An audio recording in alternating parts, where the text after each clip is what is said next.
Hello जी प्यारे बच्चों, कैसे हाल है बेटा आप सभी लोगों के।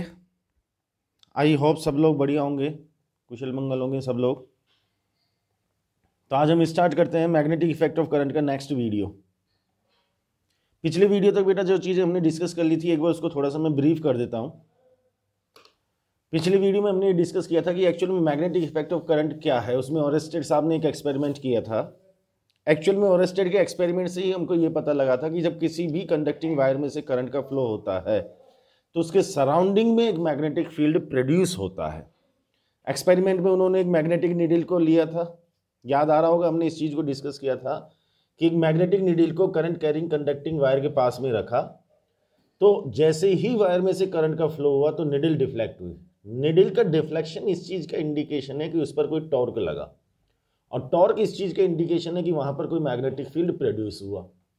और वो मैग्नेटिक फील्ड कब प्रोड्यूस हुआ? जब वायर में से करंट का फ्लो हो रहा है। तो ये इस चीज का कंफर्मेशन हो गया कि when current passes through a conducting wire a magnetic field is produced in the surrounding due to that current. ठीक, करंट का डायरेक्शन अपोजिट करेंगे तो मैग्नेटिक फील्ड का डायरेक्शन अपोजिट हो जाएगा। करंट की वैल्यू को इंक्रीज करेंगे तो मैग्नेटिक फील्ड की वैल्यू इंक्रीज हो जाएगी, डिक्रीज करेंगे तो मैग्नेटिक फील्ड की वैल्यू डिक्रीज हो जाएगी। ठीक, ये कुछ कंक्लूजन ओरेस्टेड साहब ने अपने एक्सपेरिमेंट से निकाल करके हमको दिए। ठीक, फिर हमारे सामने सवाल ये आया था कि साहब एक करंट कैरिंग वायर की वजह से अगर हमको किसी पॉइंट पर मैग्नेटिक फील्ड की वैल्यू कैलकुलेट करनी है, तो डायरेक्शन वायरेक्शन वाली बात हुई। मैग्नेटिक फील्ड की वैल्यू अगर कैलकुलेट करनी है तो हम क्या करेंगे? तो उसके लिए बायो सावर्ट लॉ आया। बायो सावर्ट ने कहा कि साहब हम पूरे वायर की वजह से आपको मैग्नेटिक फील्ड नहीं बता सकते, हम तो एक करंट कैरिंग एलिमेंट की वजह से, एक छोटे से पार्ट की वजह से आपको मैग्नेटिक फील्ड का एक्सप्रेशन दे देंगे। फिर आपके डेरिवेशन में, आपके क्वेश्चन में आपके सामने प्रैक्टिकली जो भी सिचुएशन बन रही हो, आप उसके अकॉर्डिंग इंटीग्रेशन करके और लिमिट वगैरह पुट कर करा करके मैग्नेटिक फील्ड को कैलकुलेट कर लेना। तो उन्होंने कहा साहब एक एलिमेंट की वजह से जो मैग्नेटिक फील्ड आएगा वो करंट के प्रोपोर्शनल आएगा, एलिमेंट की लेंथ के प्रोपोर्शनल आएगा, साइन थीटा के प्रोपोर्शनल आएगा, स्क्वायर ऑफ डिस्टेंस के इनवर्सली प्रोपोर्शनल आएगा। सब कुछ कंबाइन वगैरह कर दिया। तो अपन ने वैक्यूम के केस में याद करो लिखा था dB equals to mu naught upon 4 pi I dl sine theta upon R square. Mu naught को हमने नाम दिया था मैग्नेटिक परमेबिलिटी और परमिटिविटी ऑफ द वैक्यूम, और म्यू नॉट अपॉन 4 पाई की वैल्यू हमको मिली थी 10⁻⁻⁷ यूनिट हमने बना ली थी, क्योंकि मैग्नेटिक फील्ड की यूनिट टेस्ला, और टेस्ला का बेटा दूसरा नाम था वेबर पर मीटर स्क्वायर। ये सब कुछ पिछले वीडियो में हमने डिस्कस किया था। अब नेट मैग्नेटिक फील्ड अगर कैलकुलेट करना होता है तो उसका इंटीग्रेशन हमको करना होगा, और यहाँ से हम मैग्नेटिक फील्ड का डायरेक्शन भी डिसाइड कर पाए थे। हमने उसको वेक्टर फॉर्म में लिखा था dB vector equals to mu naught upon 4 pi I dl cross r upon में r cube. dl vector is always taken in the direction of the current passing through the element. Element में से जिस direction में current pass हो रहा है dl vector उस direction में लेना है। And r vector is the position vector of the point with respect to the selected element. जो हमने एलिमेंट लिया है उससे सीधे सीधे कंसीडर्ड पॉइंट तक चले जाओ, जो वेक्टर बनेगा वो आर वेक्टर। तो डीएल वेक्टर और आर वेक्टर का डायरेक्शन हमको मिला। फिर D L vector cross R vector आया तो हमने राइट हैंड थंब रूल लगाया क्रॉस प्रोडक्ट का, कि साहब डीएल वेक्टर की तरफ राइट हैंड की फिंगर्स को फैला करके आर वेक्टर की तरफ उनको कर्ल कर दिया जाए। जो थंब है वो आपको मैग्नेटिक फील्ड का डायरेक्शन बताएगा।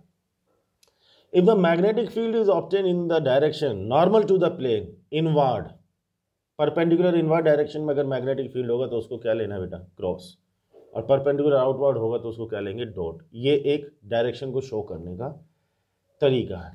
फिर हमने बायो सावर्ट लॉ के कुछ एप्लीकेशंस पर बात की थी। एक स्ट्रेट वायर हमने लिया फाइनाइट लेंथ का, मतलब डिफाइंड लेंथ है उसकी वजह से परपेंडिकुलर डिस्टेंस आर पर अपन ने मैग्नेटिक फील्ड कैलकुलेट किया था।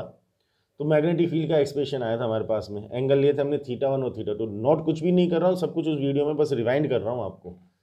θ1 θ2 की फॉर्म में तो cos θ1 माइनस cos θ2 आया था ब्रैकेट में। फिर पॉइंट के पास में जो एंगल बन रहे थे φ1 या φ2 या α1 और α2, जो भी अपन उनको कहना चाहें, उनकी फॉर्म में लिखा था sin α1 प्लस sin α2।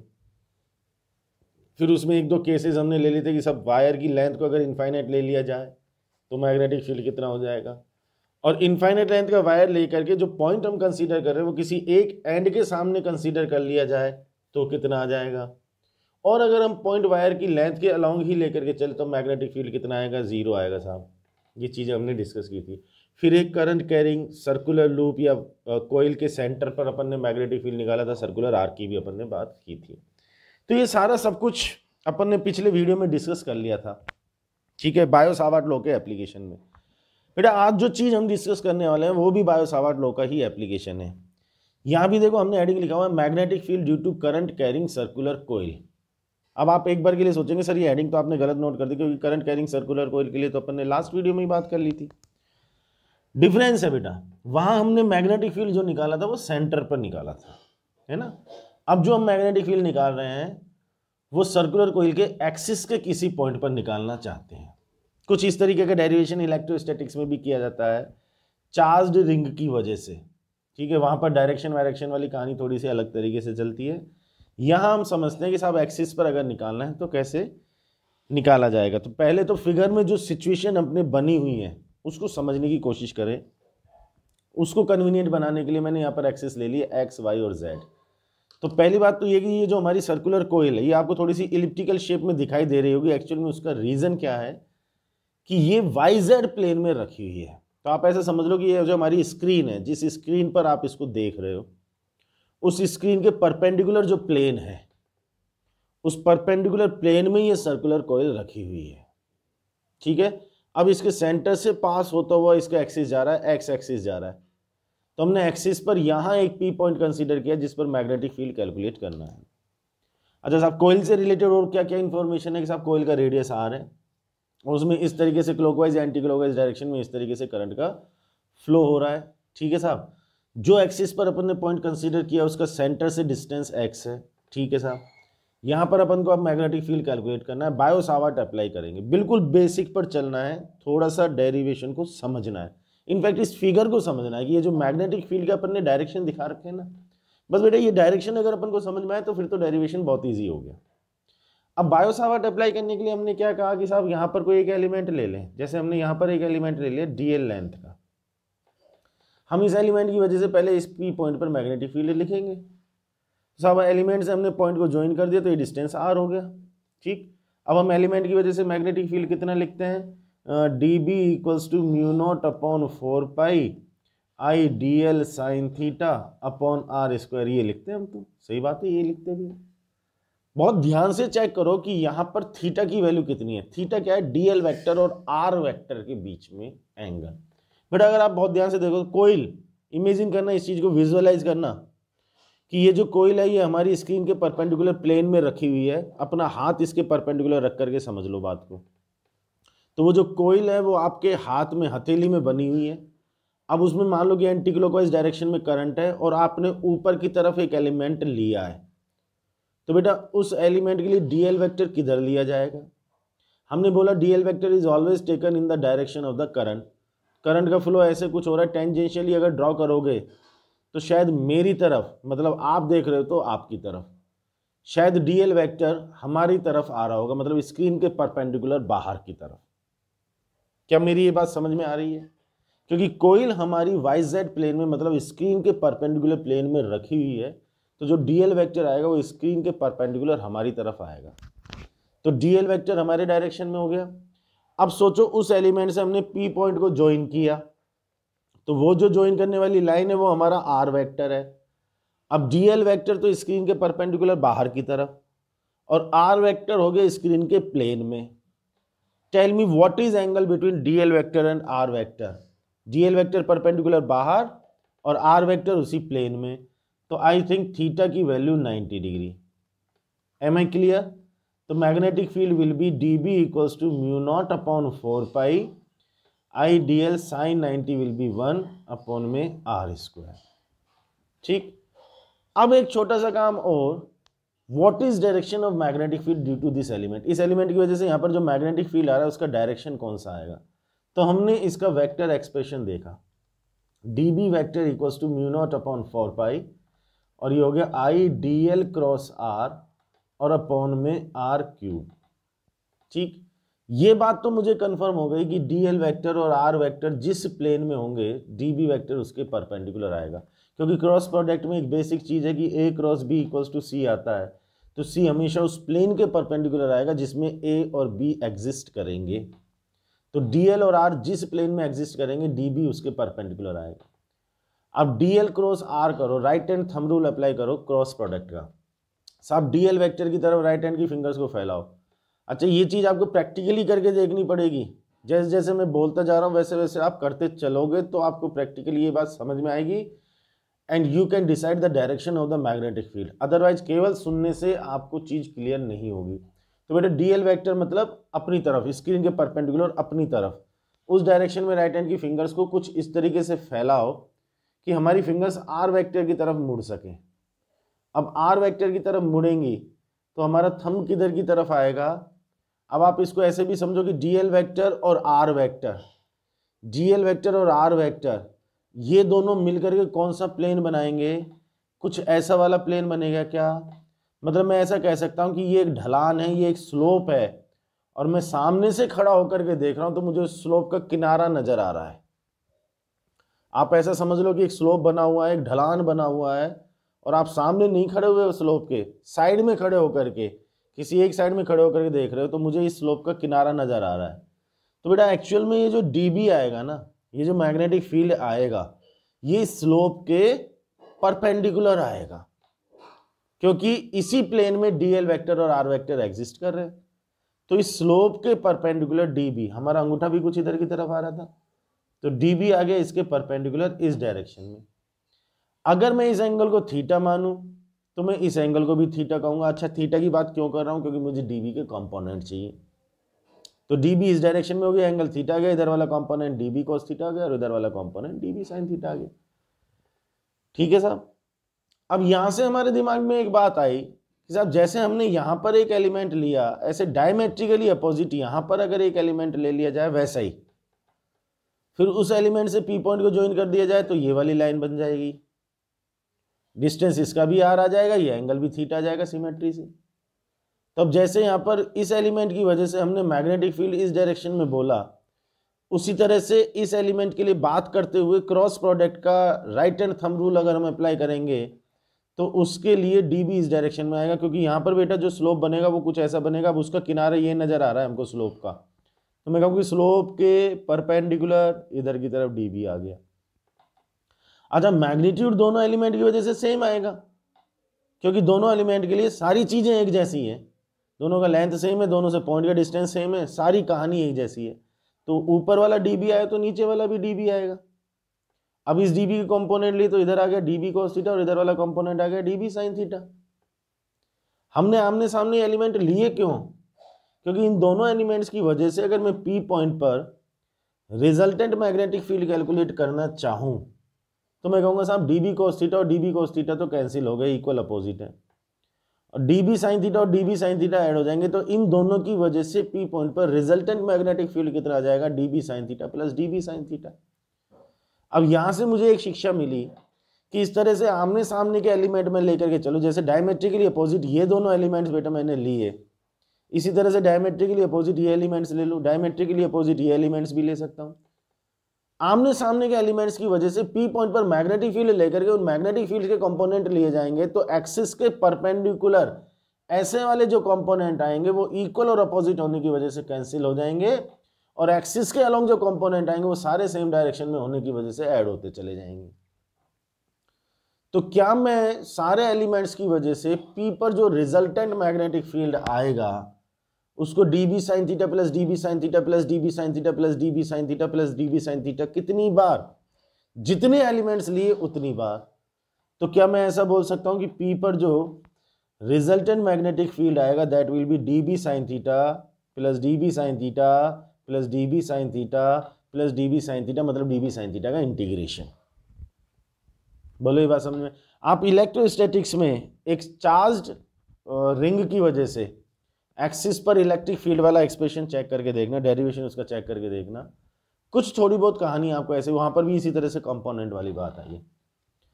तो b equals to integration D B sine theta. अच्छा, एक चीज हो, थीटा वाली चीज में कंफ्यूज मत हो ना, है ना, ये वाला थीटा अलग है और ये थीटा अलग है। आपको कंफ्यूजन हो तो इनको अल्फा मान लेना, ये अल्फा अल्फा ये अल्फा, ठीक है ना, ये अल्फा, कंफ्यूज नहीं होना भाई, ये एंगल अल्फा मान लिया, मतलब यहाँ जो थीटा है उसको अल्फा कर दो सब जगह। नहीं तो आपको कन्फ्यूजन हो जाएगा। एक्चुअल में ये एंगल और ये एंगल अलग अलग कहानी है। ये जो एंगल है ये तो डीएल वाला के बीच में वो तो 90 डिग्री आया था, ठीक है, तो यहाँ पर ये हमने कर दिया अल्फा, राइट। अब इसको सॉल्व करना है बस। डीबी को हमने क्या लिखा, mu naught upon 4 pi I D L upon R square, ठीक है, और हमने लिख दिया चलो साइन अल्फा। ध्यान से देखना, अब जो कांस्टेंट उनको बाहर करो, तो म्यू नॉट अपॉन 4 पाई आई, ठीक है। ध्यान से देखो तो सारे एलिमेंट से इस पॉइंट का डिस्टेंस आर आएगा। अगर आप इमेजिन कर पाओ बेटा, तो जैसे मैंने दो एलिमेंट से इस पॉइंट को ज्वाइन किया है, सोचो आप ऐसे सारे एलिमेंट से इस पॉइंट को अगर ज्वाइन किया जाएगा, लाइन बनाई जाएंगी बनाई जाएंगी बनाई जाएंगी बनाई जाएंगी, एक कोन बन जाएगा, एक कोन, शंकु। तो सारे एलिमेंट से इस पॉइंट का डिस्टेंस आर आएगा या नहीं आएगा, आएगा। तो हमने आर स्क्वायर को भी कांस्टेंट करके बाहर पटक दिया। और एक छोटी सी बात देखो कि क्या सबके साथ में ये जो एंगल बनेगा ये अल्फा ही बनेगा, कौन शेप में आप चेक करो, सबके लिए एंगल अल्फा बनेगा या नहीं बनेगा, बनेगा। तो हमने कह दिया साहब साइन अल्फा भी कांस्टेंट है, उसको भी बाहर पटक लो। तो इंटीग्रेशन में तो बेचारा डीएल रह गया। अब देखने में जितना बड़ा लग रहा था एक्चुअल में उतना ही सिंपल हो गया, क्योंकि सारी चीजें बाहर आ गई। तो अब हमने लिखा b equals to mu naught upon 4 pi और i upon R square sine alpha, dl plus dl plus dl plus dl plus dl। Figure में चेक करोगे तो dl का इंटीग्रेशन क्या आ जाएगा, circumference of the coil, that is 2 pi r। Pi से pi cancel हो गया, ये कैंसिल होकर के यहाँ पर 2 आ गया। तो b equals to mu naught I R upon 2 R square sine alpha, that is equals to mu naught I R upon 2 R square. अब साइन अल्फा चेक करो आप, परपेंडिकुलर अपॉन हाइपोटेनस, मतलब आर अपॉन आर।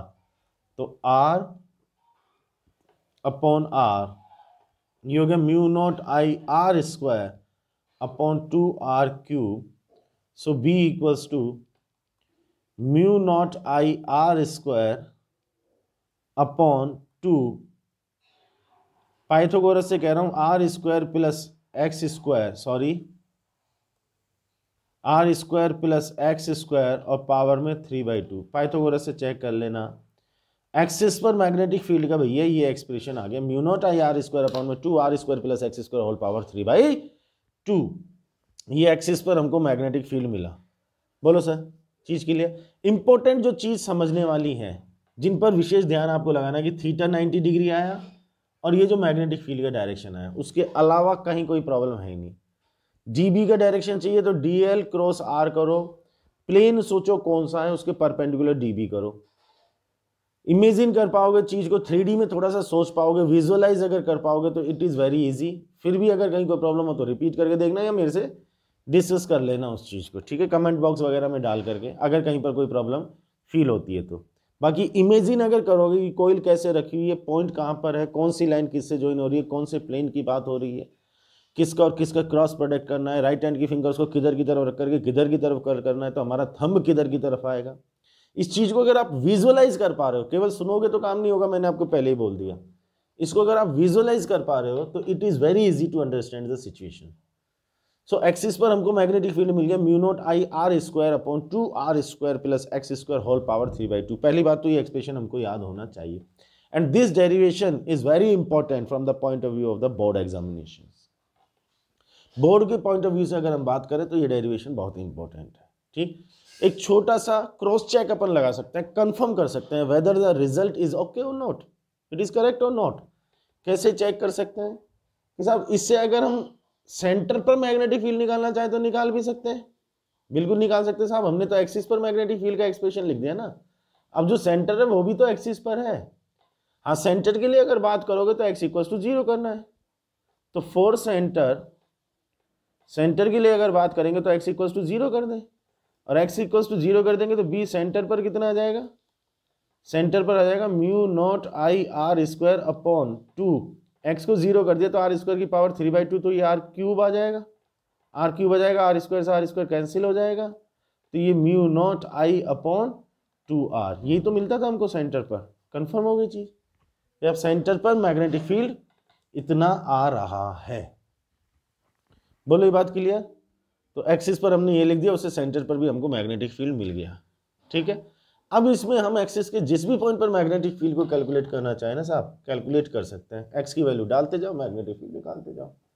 ठीक है, मैंने एक point लिया x equals to r/2 पर, ये एक स्पेशल केस है। ठीक है, आगे इसका रीजन समझ में आएगा कि साहब आपने x इक्वल्स टू r/2 ही क्यों चुना था। अभी इतना कहता हूं कि x इक्वल्स टू r/2 पर मैग्नेटिक फील्ड निकालना है, तो b कितना आ जाएगा, b आ जाएगा mu naught I R square upon में 2r² प्लस x² का मतलब r²/4 और पावर में 3/2। ठीक, इसको अगर हम सॉल्व करेंगे तो mu naught I R square upon में ये 2, ये आ जाएगा 5r²/4 और पावर में 3/2, that is equals to mu naught I R square upon में 2, 5 की पावर 3/2 करेंगे तो 5√5 बन जाएगा। सही कह रहा हूँ, r² के पावर 3/2 करेंगे तो r³ बन जाएगा और ये 8 आ जाएगा। अरे अपॉन में 4 है ना, रूट लेंगे तो 2 और पावर में 3 करेंगे 8 ऊपर चला जाएगा, इससे ये कैंसिल हो जाएगा 4 टाइम। एक्सप्रेशन आ जाएगा b equals to 4 mu naught I R square. ठीक है, r² भी क्यों बोले हम, r² भी क्यों बोलेंगे, r² से तो r² कैंसिल हो जाएगा, तो म्यू नॉट 4 म्यू नॉट आई अपॉन में 5√5, नीचे r बच गया। ये हमको x इक्वल्स टू r/2 पर मैग्नेटिक फील्ड मिल गया। ठीक है, अभी रीजन समझ में आएगा इसका कि हमने x इक्वल्स टू r/2 पर ही क्यों लिया। पहले बताओ यहाँ तक की बात क्लियर है। एक छोटे से सवाल का जवाब और दो कि बेटा एक्सिस पर अगर अपन मैग्नेटिक फील्ड की बात करें तो हमारा सेंटर भी एक्सिस पर है और बहुत सारे पॉइंट एक्सिस पर है। मैक्सिमम मैग्नेटिक फील्ड कहाँ आएगा, सेंटर पर या इन्फिनिटी पर या बीच में किसी पॉइंट पर। तो सीधा हम इस एक्सप्रेशन से इसका जवाब निकाल सकते हैं, v equals to mu naught I R square upon 2r² plus x² whole power 3/2। मैं बार बार एक्सप्रेशन को रिपीट करता हूँ क्योंकि उससे ही मेरे को कंटस्ट होगा, और इसी तरह से बार बार आप रिपीट करोगे तो आपको भी इसी तरह से कंटस्ट होगा। अब यहाँ से बेटा एक बात समझ में आ रही है कि b की वैल्यू x पर डिपेंड है। x है हम सेंटर से जो डिस्टेंस ले रहे हैं एक्सिस के पॉइंट का, तो x की वैल्यू अगर बढ़ती जाएगी तो मैग्नेटिक फील्ड की वैल्यू घटती जाएगी। सीधी सी बात है, x की वैल्यू बढ़ने का मतलब है कि ये वाली वैल्यू बढ़ जाएगी, और ये वाली वैल्यू अगर बढ़ जाएगी तो b की वैल्यू घट जाएगी। तो x की वैल्यू बढ़ने के साथ में b की वैल्यू को घटना है। इसका मतलब b मैक्सिमम कहाँ पर मिलेगा, सेंटर पर। तो ये जो सेंटर पर हमने बेटा मैग्नेटिक फील्ड कैलकुलेट किया है, ये मैक्सिमम मैग्नेटिक फील्ड है। अब जैसे जैसे हम सेंटर से एक्सिस पर चलते जाएंगे मैग्नेटिक फील्ड की वैल्यू डिक्रीज होती चली जाएगी। मैग्नेटिक फील्ड की वैल्यू जीरो कहाँ पर होगी, आप चलो चेक करो कि x की वैल्यू जीरो कहाँ होगी, x इक्वल्स टू इन्फिनिटी पर। तो अगर मैं x इक्वल्स टू इन्फिनिटी लूँ तो b की वैल्यू जीरो आएगी। ठीक है, क्या कंक्लूजन निकला, सेंटर पर magnetic field will be maximum, infinity पर magnetic field will be zero. ठीक है, अब इसका कर्व अगर हम बनाएं तो थोड़ी सी बात शायद हमको समझ में आएगी। आप कुछ नोट करने वाले तो इसमें से नोट कर लीजिए, स्क्रीन को पॉज करके 2 सेकंड बाद मैं इसको इरेज कर रहा हूं।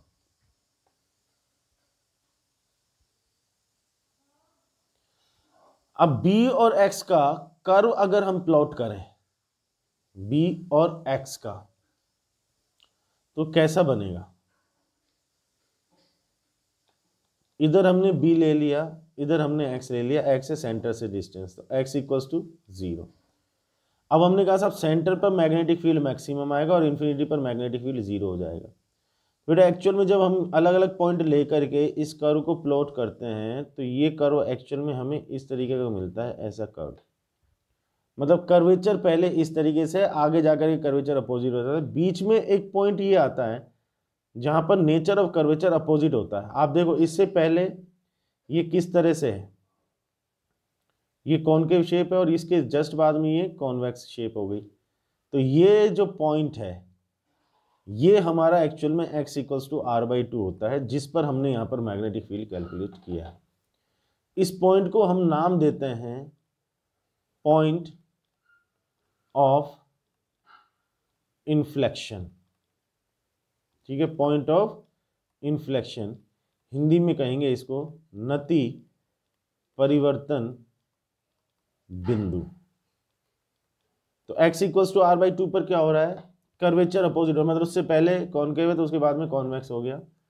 इस पोर्शन में अगर देखा जाए तो बहुत थोड़ा सा पार्ट ऐसा है जो स्ट्रेट लाइन होता है, स्ट्रेट लाइन, बहुत थोड़े से पार्ट के लिए। एक्चुअल में मैं ये सारी कहानी आपको क्यों सुना रहा हूँ, क्योंकि आगे हम हेल्महोल्ट्ज कॉइल्स को डिस्कस करेंगे। नेक्स्ट वीडियो में हम हेल्महोल्ट्ज कॉइल्स को डिस्कस करेंगे। वहां पर ये जो चीज हम डिस्कस कर रहे हैं ये काम आएगी। क्या चीज काम आएगी कि x equals to R by two is the point of inflection, मतलब नति परिवर्तन बिंदु है, और x equals to R by two के आसपास बहुत थोड़े से पोर्शन, बहुत कम पोर्शन में जो वेरिएशन आता है वो स्ट्रेट लाइन आता है। बाकी उससे पहले जो आता है वो कर्व आता है, उसके बाद जो आता है वो कर्व आता है। आर बाई टू के बिल्कुल आसपास जो वेरिएशन आता है बी में x के साथ वो स्ट्रेट लाइन आता है।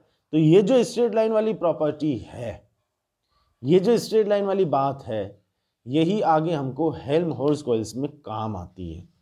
वो क्या चीज़ होती है डिटेल में तो अपन नेक्स्ट वीडियो में डिस्कस करेंगे। बाकी अब इसी चीज़ को अपने दिमाग में रखना कि यहाँ पर ये स्ट्रेट लाइन वेरिएशन आ रहा है, उसी से हेल्महोल्ट्ज कॉइल्स वाली कहानी अपन को समझ में। पहले तो आप ये बताओ कि ये चीज़ अच्छे तरीके से क्लियर है क्या जो हमने डिस्कस किया, ठीक है। ये अपने आप में एक इम्पोर्टेंट बड़ा डेरिवेशन है, ठीक है। तो इस वीडियो में अपन केवल इतना ही अभी डिस्कस करेंगे। नेक्स्ट वीडियो में फिर इसी से कनेक्टेड बात करेंगे, हेल्महोल्ट्ज कॉइल्स की बात करेंगे। इसको अच्छी तरीके से देखना बेटा, ये इस चीज़ को याद रखना, ठीक है। फिर नेक्स्ट वीडियो में जल्दी ही अपन मुलाकात करते हैं, फटाफट से मिलते हैं। Till then take care, okay, thank you very much, see you soon, bye.